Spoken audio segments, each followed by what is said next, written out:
สำบายดีบ่จ้าก่อนอื่นที่จะไปกินเนาะจ้ะเนาะจังใดก็ฝากกดไลค์กดแชร์กดติดตามที่สำคัญอย่าลืมกดกระดิ่งนะจ้ะจังจะบ่พลาดคลิปต่อไปของหนูมื้อนี้หนูจะพาพี่ๆน้องๆมากินตำทะเลเดือดเนาะจ้ะเนาะตำทะเลเดือดของหนูก็สิมีปูอัดกุ้งแล้วก็หอยเชลล์เนาะจ้ะเนาะพิเศษเด้อจ้ะมื้อนี้มีบักกอกนำใส่บักกอกนำจ้ะนี่สังเกตได้ว่าสีน้ำตำบักฮุ่งหนูน่ะสีออกแบบว่าดำๆนัวๆเนาะจ้ะเนาะดำๆเข้มข้นเนาะจ้ะเนาะลูกไส้ญี่ปุ่นสิเอาหยังบุย่างญี่ปุ่นมาจะมาซิมมื้อนี้ผักหนูก็สิมีแค่สลัดกับบักทั่วนะจ้ะเนาะข้าวปุ้นบ่ได้ลวกบ่ทันมันใส่เวลาเลยขี้คร้านลวกมาจะมาซิมปูอัดก่อนหนูก็สิตำผสมแค่รสเนาะจ้ะเนาะเพราะบักฮุ่งหมดแล้วนี่ครับผม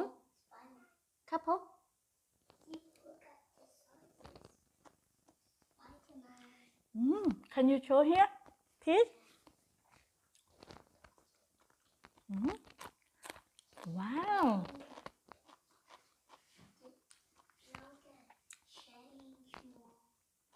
That's it Okay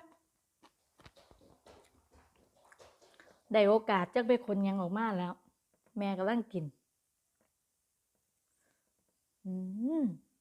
มาจ้ะมา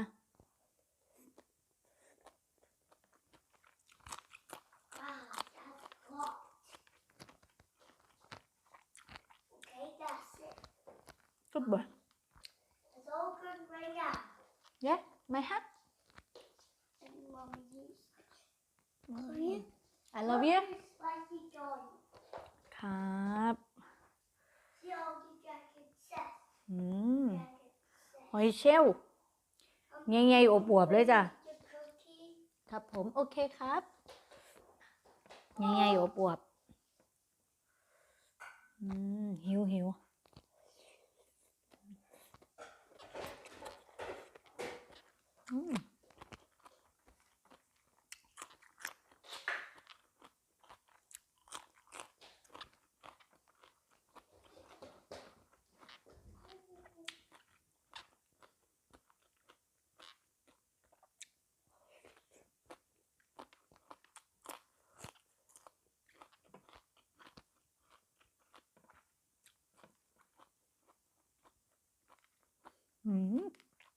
แซ่บคักจ้ะพี่น้องจ๋ามาเด้อขาดบักสตอกับแคบหมูนะจ๊ะเนาะ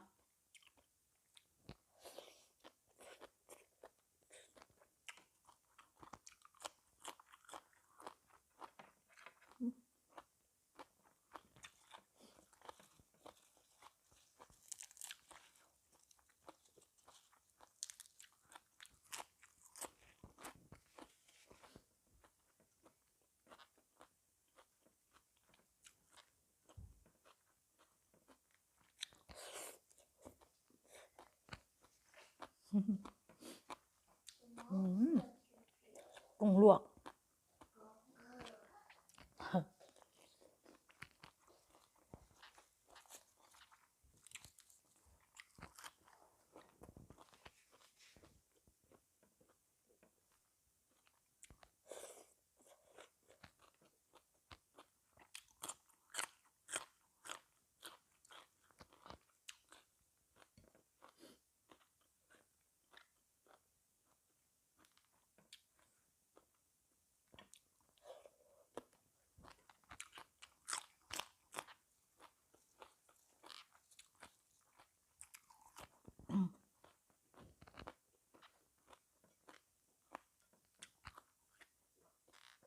เดี๋ยววันพฤหัสหนูพาแกงหน่อไม้จ้ะหนูจะลองแกงมึงหนูแกงเทื่อนึงล่ะจ้ะมันบ่ได้ผลมันบ่เป็นตะกินไหมล่ะรอบนี้ล่ะหนูสิลองมึง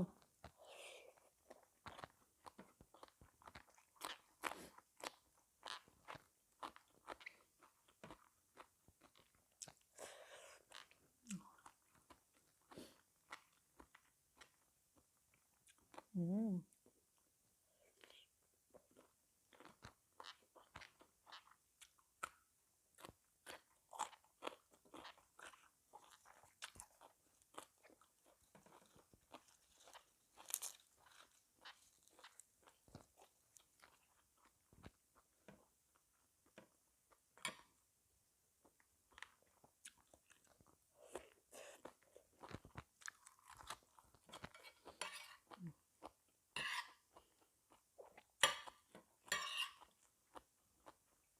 อืม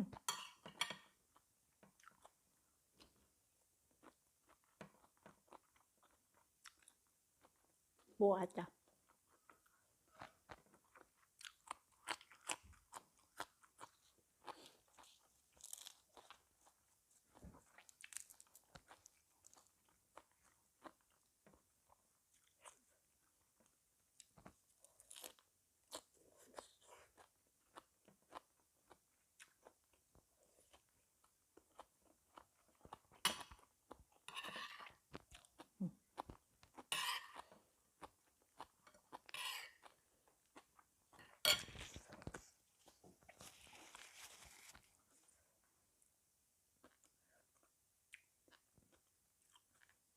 ตัวใหญ่ๆเลยจ้ะ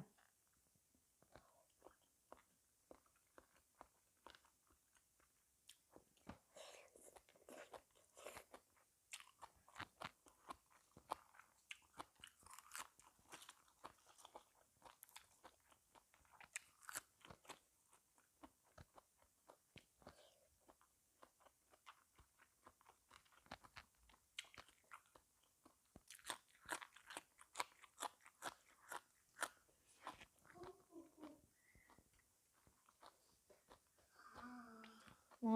เพิ่นเมื่อย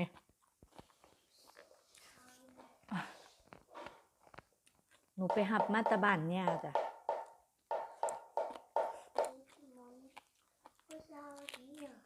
อืมเอา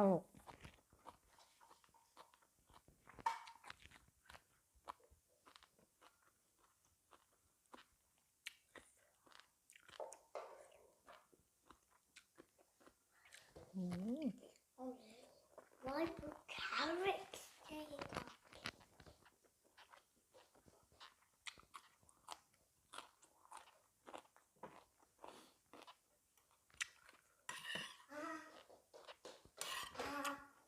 I see. อืม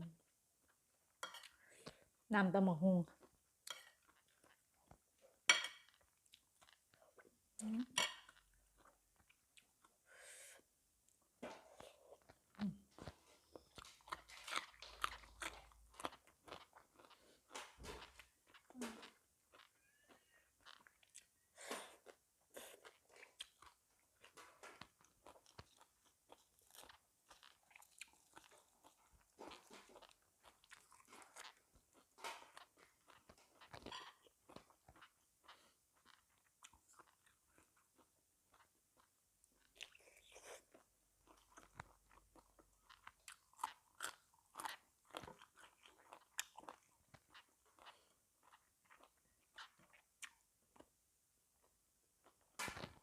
Why?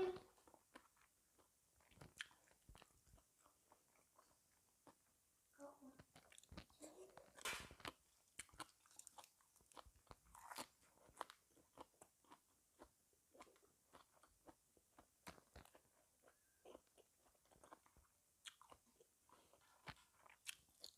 อืม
เล่นตกปลาจ้ะ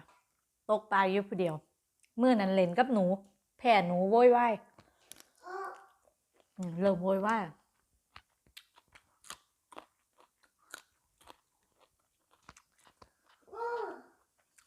My two fish didn't come.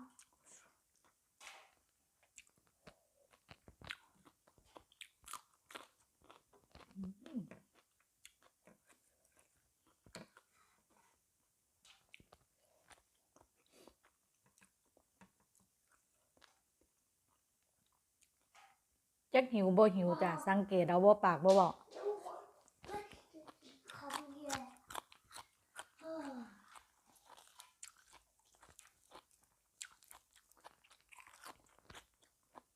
I want one fish. คำชมมั่ม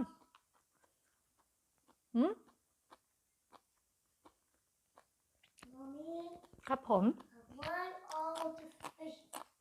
Want to put in your bowl? no no don't Do the ready. Bit.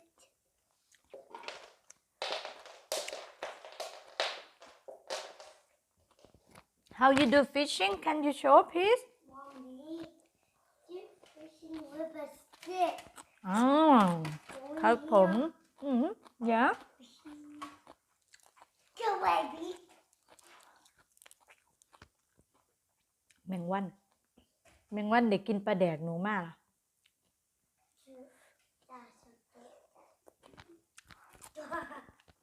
Put that feet. Yeah, that is this. เขาบอกว่าเด็ดมากจ้ะ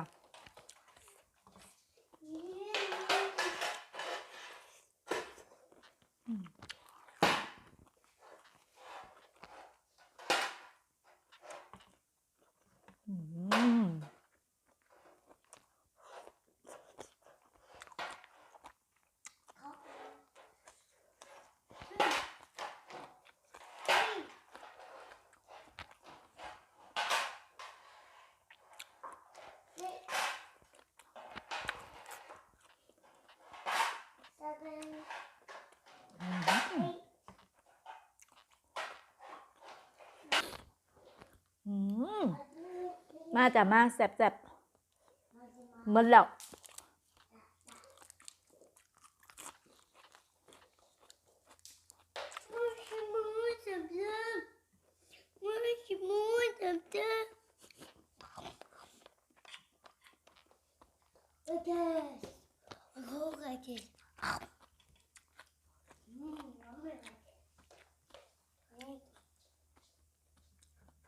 บ่ดื้อปานใดจ้ะ